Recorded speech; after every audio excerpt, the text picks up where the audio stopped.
Pemirsa, indeks harga saham gabungan IHSG pada sesi pertama perdagangan pada hari ini 12 Mei 2026 menyentuh level harga terendah sepanjang tahun 2025. Pelemahan IHSG ini seiring dengan anjloknya nilai tukar rupiah menembus level 17.500 per dolar Amerika. Apa langkah konkret pemerintah untuk jaga stabilitas pasar? Untuk membahasnya bergabung dari luar studio dengan Fitra Faisal Hastiadi, tim pakar Badan Komunikasi Pemerintah, dan M. Rizal Taufikur Rahman, peneliti Indef. Selamat sore Bapak-Bapak. Assalamualaikum Mas Fitra, Mas Rizal.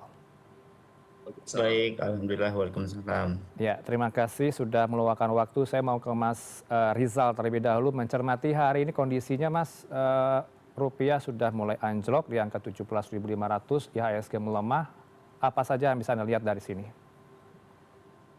Ya, tentu ini adalah tekanan saat ini bukan masalah persoalan nilai tukar saja ya, tapi Oke. juga mencerminkan terjadi peningkatan resiko persepsi investor terhadap Indonesia ya. Jadi ketika rupiah terdepresiasi ya cukup tajam, kemudian juga diikuti katakanlah pasar saham juga ikut turun, artinya capital outflow dari pasar ke keuangan domestik ini juga menjadi cukup signifikan ya. Nah, investor asing cenderung mengurangi exposure-nya terhadap aset yang cukup beresiko, terutama di emerging market ya. Dan biasanya akan diikuti dengan memindahkan dana ke yang safe haven asset ya, seperti dolar Amerika maupun di US Treasury. Nah, kondisi ini tentu diperparah lagi dengan konflik di Timur Tengah yang Oke. masih belum selesai ya, masih berkepanjangan, yang tentu ini juga akan mendorong terhadap kenaikan harga minyak dunia, Baik. termasuk juga katakanlah di penguatan DXY-nya dan juga naiknya volatilitas di pasar global. Oke. Saya kira itu, Mas. Artinya ada dua faktor kombinasi begitu ya, ada faktor eksternal dari geopolitik termasuk faktor domestik di tanah air yang terjadi saat ini. Betul, jadi penyebabnya adalah faktor eksternal dan Oke. juga domestik. Jadi kalau kita lihat dari pasar eksternal tadi ya, misalnya karena perang berkepanjangan yang Oke. kemudian juga terus memacu dan mempengaruhi terhadap harga minyak ya, dan juga inflasi global yang kemudian juga memperlambat ya terhadap dorongan perbaikan nilai tukar ya. Oke. Nah, tetapi kalau di domestik tentu saja tekanan ini juga membuat rupiah maupun IHSG lebih rentan ya dibanding dengan negara-negara regional, katakanlah kawasan ASEAN Oh, gitu. oke. Nah, Hmm. Baik, apa langkah konkret yang harus dikerjakan oleh pemerintah saat ini, Mas Rizal? tentu harus diantisipasi gitu ya. Ada Oke. banyak langkah-langkah yang harus dilakukan. Saya kira tadi tentu Pak Bank Indonesia pasti sudah melakukan banyak upaya begitu ya Ya. terkait saat ini baik di pasar spot katakanlah atau di DNDF maupun di DNF-nya.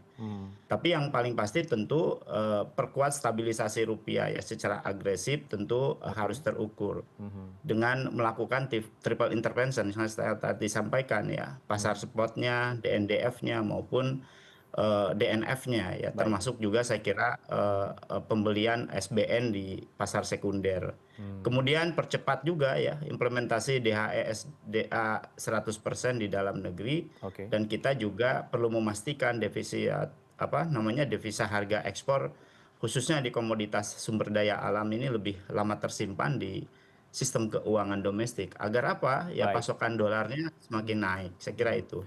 Iya, silakan direspon Mas Fitra dari catatan Mas Rizal tadi.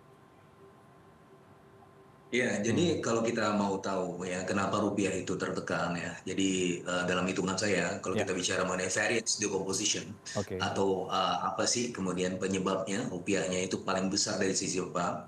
Yang pertama adalah disparitas antara US Treasury yield dengan bond dalam negeri kita yang 10 tahun. Nah, disparitas ini terjadi karena apa? Kalau kita lihat di US ya, yield Kenapa? Karena pertama ya pertimbangan atau risiko geopolitik yang meningkat ya sehingga ada rebalancing portofolio di Amerika Serikat itu yang pertama. Yang kedua adalah dari asuransi di sana ya itu sudah meng-cash in bond mereka sehingga kemudian itu yang kemudian membuat yieldnya menjadi lebih tinggi. Oke. Nah dengan demikian ada tarikan gravitasi ya dari pasar Amerika Serikat dari ke emerging markets ya sehingga pada akhirnya itu dalam konteks ini menekan nilai tukar rupiah. Nah, oleh karenanya ya yang dilakukan dalam hal ini karena itu adalah 25% dari kontribusi yang dengan variabel-variabel yang lain, maka pemerintah melihat itu sebagai bagian dari rencana intervensi. Itu yang pertama. Baik. Yang kedua adalah ini ada faktor musiman, faktor seasonal. Biasanya di bulan Mei itu ada dividend repatriation yang kita bulan Mei udah masuk nih ya. Dividend repatriation itu ada gium yang terkenal ya. You sell in May and go away and coming back again in St. Leger's Day in September. Nah biasa foreign flow itu memang keluar di bulan Mei karena masa liburan dan balik lagi bulan September dan itu menekan juga ya baik itu dari sisi pasar saham kita maupun rupiah. Yang ketiga ya faktor seasonalnya adalah musim haji ya permintaan ya terhadap dolar itu meningkat di musim-musim seperti ini ada faktor seasonal. Terus kemudian ya harga minyak dunia itu yang meningkat kita kan per case-nya dengan dolar ya dan itu juga terus menekan. Nah jadi pemerintah meyakini bahwa rupiah ini sekarang sebenarnya undervalue harusnya 16.700. Nah dengan kondisi seperti ini kalau kita menyingkirkan faktor seasonal nanti bisa balik lagi ke level 17.100 seharusnya di bulan-bulan ini juga ya. Makanya Baik. pemerintah dalam hal ini untuk mencegah bandwagonnya itu Oke. lebih negatif, intervensi-intervensi dilakukan dengan segera di pasar ya, baik itu Baik. dari sisi kebijakan fiskal maupun kebijakan moneter, Mas Heranov. Oke, narasi tadi akan direspon juga oleh Mas Rizal setelah jeda maghrib. Kita soal rupiah tembus 17.500, IHSG dibuka melemah. Bersama dari pemerintah ada Mas Fitra Faisal dan juga dari ekonom ada Mas Rizal. Saya kembali ke Mas Fitra. Lantas pertanyaan berikutnya Mas Fitra, bagaimana kemudian pemerintah ini bisa meyakinkan investor asing ini agar tidak melakukan capital outflow besar-besaran Mas pasca pengumuman MSCI nantinya? Ya, jadi sebenarnya apa yang kita alami sekarang itu adalah mekanisme price in ya Oke. dari market ya karena memang nanti kan dini hari akan ada pengumuman dan memang ini as expected Mas Heranov, nothing new under the sun ya kita sudah mengekspektasikan ini karena apa? Karena ketika ada rebalancing portfolio dari MSCI ya mereka tarik dari posisi long menjadi posisi short. Nah ini ada beberapa ya kalau kemarin kita lihat dari high shareholder concentration itu ada beberapa emiten besar yang seharusnya masuk ya dan masih berada di dalam itu dikeluarkan ya dan dengan demikian ya kalau kita lihat kayak misalnya brand, DSSA dan seterusnya ya ketika dia keluar dia akan menimbulkan goncangan ya dan goncangannya itu bisa keluar antara 1,7 sampai 3 billion US dollar yang mana itu pretty much sudah di price in oleh market saat ini ya dan dengan demikian ini apa yang kita lihat hari ini sudah bisa diduga dan pemerintah sudah melihat ini sebagai kemungkinan atau downside risk yang bisa kita lihat di jangka pendek ini. Tetapi ini adalah short term pain untuk long term gain ya karena biar bagaimanapun apa yang kita lakukan kemarin reform MSCI ini memang sakit, memang menyengat di jangka pendek, tetapi ini bisa menghadirkan profit atau kemudian profit yang jauh lebih sustainable ya untuk para pelaku di pasar saham. Nah, oleh karenanya ini kita mesti melihat ini adalah semacam short term risk saja. Oke. Tapi di sisi yang lain kita juga harus aware dan pemerintah sudah melihat bahwa faktor seasonal ini memang perlu ditangani dengan segera ya dengan cara market interventions baik itu dari sisi fiskal yang dalam hari ini saya berbicara dari sisi pemerintah, otoritas fiskal, dan dalam hal ini pemerintah juga melakukan bauran kebijakan dengan Bank Indonesia yang selama ini ya mulai dari awal tahun ya sampai sekarang Bank Indonesia bahkan sudah melakukan intervensi ke pasar obligasi 123 triliun rupiah dan tidak hanya itu ya dan nanti Pak Purbaya juga akan melakukan langkah-langkah yang strategis. Tapi yang jelas ya, sebagaimana yang saya sampaikan tadi ya, 25% kontribusi depresiasi rupiah dalam hal ini selain faktor seasonal yang saya sebutkan tadi, 25% berasal dari tekanan teknis ya berupa disparitas antara US Treasury yield dan juga Indo 10-year yield kita. Nah, artinya apa? Artinya ini juga kita bicara mengenai tekanan geopolitik. Kenapa di situ yieldnya meningkat di US? Karena memang ada risiko yang meningkat juga dan tadi seperti saya sampaikan, bahkan perusahaan-perusahaan asuransi itu sudah mulai membayar klaim-klaim asuransinya. Dan karena memang ada unemployment insurance, ada risiko usaha tutup dan seterusnya, mereka sudah mulai membayari klaim-klaim itu. Caranya bagaimana? Ya kepemilikan obligasi yang selama ini mereka apa namanya patok ya sebagai dasar kepemilikan aset mereka itu sudah dijual.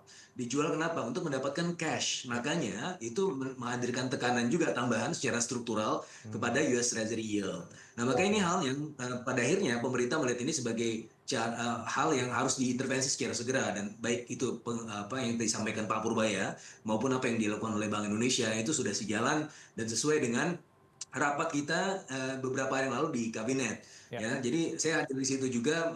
Pak Presiden sudah memberikan arahan ya kepada Pak Purbaya, dan Pak Purbaya juga berkolaborasi tidak hanya dengan Bank Indonesia, tetapi juga dengan aktor-aktor KSSK yang lain seperti misalnya OJK dan juga LPS untuk melakukan penanganan rupiah secara segera begitu, Mas Heranov. Oke, apakah mitigasi tadi sudah cukup rasanya, Mas Rizal, dari statement Mas Fitra tadi?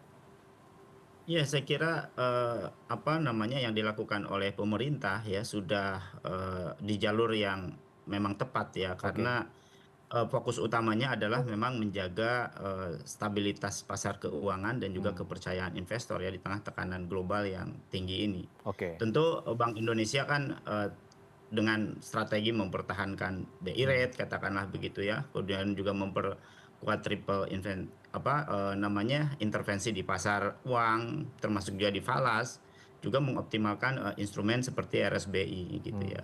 Dan ini tentu untuk apa ya, meredam volatilitas rupiah agar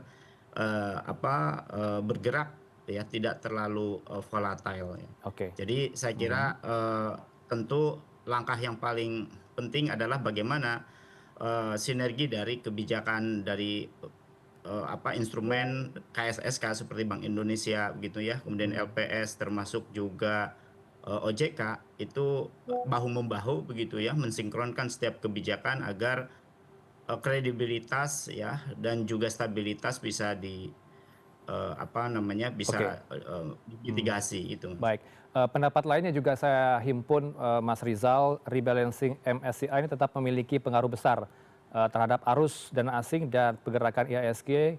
Ini karena banyak fund global yang masih menjadikan indeks MSCI sebagai acuan. Pendapat Anda seperti apa?